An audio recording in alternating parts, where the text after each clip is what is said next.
नमस्कार दोस्तों, स्वागत है आप सभी का हमारे YouTube चैनल पर। दोस्तों, आज मैं आपको दीपावली की कथा सुना रहा हूँ। एक गांव में एक साहूकार रहता था। इस साहूकार की एक बेटी थी जो प्रतिदिन पीपल के वृक्ष पर जल चढ़ाया करती थी। जिस पीपल के वृक्ष पर वह जल चढ़ाया करती थी उस पर देवी लक्ष्मी का वास था। एक दिन माता लक्ष्मी ने साहूकार की बेटी से कहा, मैं तुम्हारी मित्र बनना चाहती हूँ। साहूकार की बेटी ने कहा, मैं पहले इस बात की अनुमति अपने पिता से लेकर आऊंगी। साहूकार ने अपनी बेटी को मित्रता करने की अनुमति प्रदान कर दी। अगले दिन साहूकार की बेटी ने माता लक्ष्मी की मित्रता को स्वीकार कर लिया। दोनों अच्छे मित्र की भांति एक दूसरे से बातचीत करने लगी। एक दिन माता लक्ष्मी ने साहूकार की बेटी को अपने घर पर आमंत्रित किया।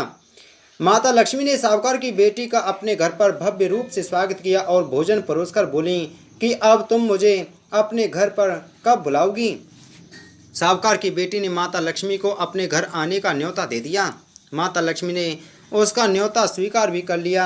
माता लक्ष्मी ने साहूकार की बेटी का बेहद ही शानदार तरीके से आदर सत्कार किया, लेकिन साहूकार की बेटी अब इस चिंता में पड़ गई कि घर की आर्थिक स्थिति ठीक नहीं है। माता लक्ष्मी का अच्छे से स्वागत कैसे करूंगी। साहूकार ने अपनी बेटी को उदास देखा तो वह समझ गया। उसने अपनी बेटी से कहा, जाकर मिट्टी से चौका लगाओ, सफाई करो, चौमुखी बत्ती वाले दिए का निर्माण करो तथा माता लक्ष्मी का भी ध्यान करो। साहूकार की बेटी अपने पिता के कहने पर माता लक्ष्मी का ध्यान करने लगी। इसी बीच एक चील किसी रानी का नौलख का हार उसके घर में ले आई। साहूकार की बेटी उस हार को बेचकर लक्ष्मी जी के स्वागत तथा भोजन का इंतजाम करने लगी। माता लक्ष्मी जी गणेश जी के साथ साहूकार के घर पर पधारी। साहूकार की बेटी बड़े आदर सत्कार से दोनों का स्वागत करने लगी।